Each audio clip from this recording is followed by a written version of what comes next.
Solo is giving your stuff to Cube, and now you guys are ready for your first album, Never Again. Talk about that album.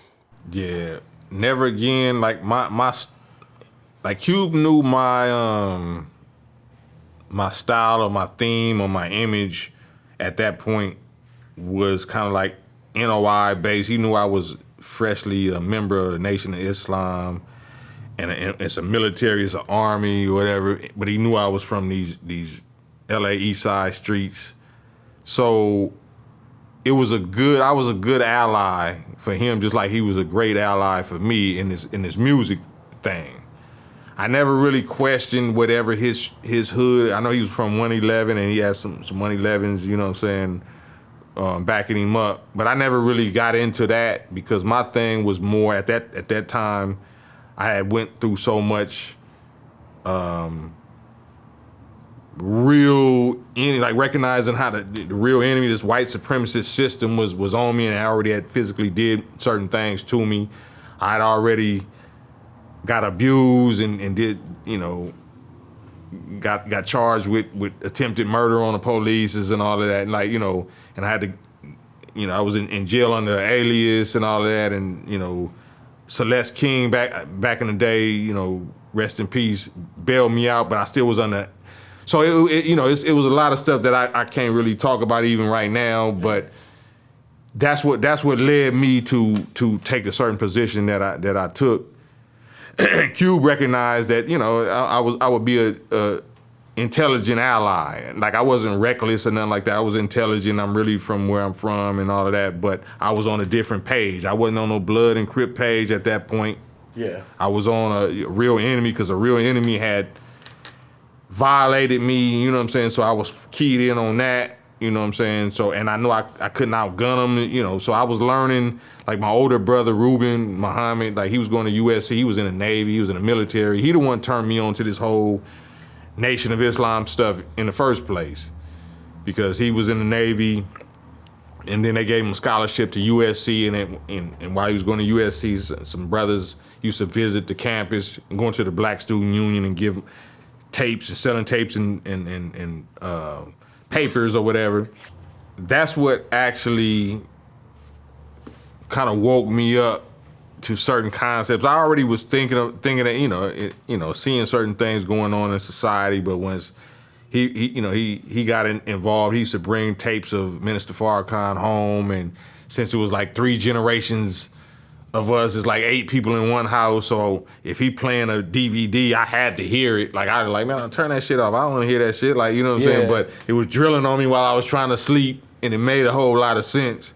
And he's my big brother, so I love him. But even though he wasn't on the street thing real tough, he was more on the academic, USC, Navy, you know what I'm saying? But so I respected his intellect, his academic intellect. So by him being on that and the tapes he was listening to every day, for whatever reason he was listening to it, he was turning it up and drilling, and me and him used to get in, arguments. Like, turn that shit down, man. I don't want to hear that shit. I don't want to hear that, But it was real shit. Like it was seeking through and leaking through and all of that, so it was getting to me. So once I started, I continued doing my little stupid stuff in the street and started running into life-threatening situations and problems or whatever. My brother would be the only one that was there for me. And even though I didn't agree with whatever he in this Muslim stuff and all of that, but he'd be like, where your homies at now? You know what I'm saying? You in the hospital, or you here, or you there, and he would be the one there for me. Yep. So I was like, man, one particular situation, man, if your Allah get me out of this, I'll be with it. I'll be with you on it. You know what I'm saying? And it didn't happen overnight, but his Allah got me out of it. And I've been keeping my word ever since. You know what I'm saying? So that was the backdrop of me getting introduced to Cube. All right, so let's talk about Never Again. Never again. It'll never happen again. Never again. So you go in, do the album. Yeah. Was that was your first album? Yeah, that was my first album under Ice Cube's production called Street Knowledge Productions. Once we got together and did our first deal, it was under Street Knowledge Productions through East West Atlantic. So I had a production deal with Ice Cube, and he went and got a distribution deal through Atlantic for 3 acts. One was KAM, one was Lynch Mob, and one was Yo-Yo. So, he got a little bread for that. And at that time, we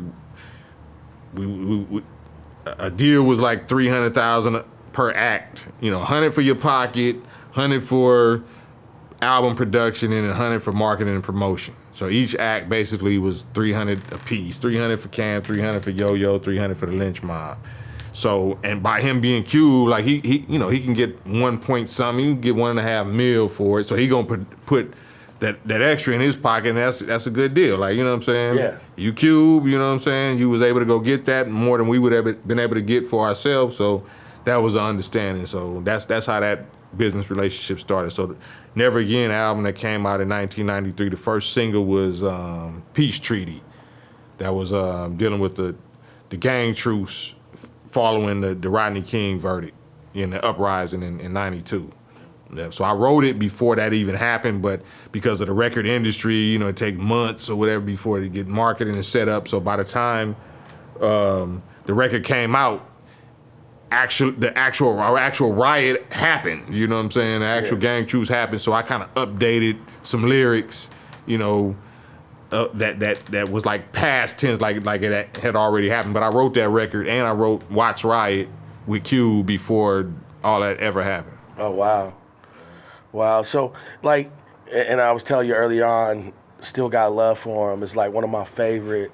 Yes. It's top 10. Yeah, it's mine too. So, what inspires you to write a song like that? Because that was what I knew as just a ghetto child that didn't know that he was in hell. You thought, like I said, I thought this hell was heaven. Like, every day just getting up and seeing the little spiders and bugs and dew on the leaves or whatever, like that was just like bomb. Like you didn't know it was racism, you didn't know it was poverty, you didn't know you was poor, you didn't know you was sick, you didn't know none of that. You just was appreciating all the things that you could possibly appreciate. Like a child is trying to appreciate, like they looking for reasons to laugh and smile and shit and have fun. That's what adults is supposed to do. But once so much bullshit gets in the game, as adults, or you might be getting molested or raped or something traumatic happened to you as a child, then that steers your thing in a negative direction. You know what I'm saying? So you just trying to cope and survive the trauma that happened to you. Yeah. So fortunately, I didn't have that kind of trauma. So my thing was just, because my trauma came in the form of racist police abusing me or whatever. But that didn't happen yet. So I was tapping in and tuning into how I was thinking and feeling and living, how I looked at life before I was aware of all of that. You know what I'm saying? So that was heaven to me, even though it was hell, even though we was slaves and products of this and that, we still was focusing on the natural, happy, pleasure moments of life. You know what I'm saying? Yeah. So, and even the deaths, like my little sister passed away when I was like 9 years old. That was traumatic. And then you I seen other deaths of homies or whatever, but I didn't even process it like it was a horror movie and that. It was sad and all that, but I still had faith in life.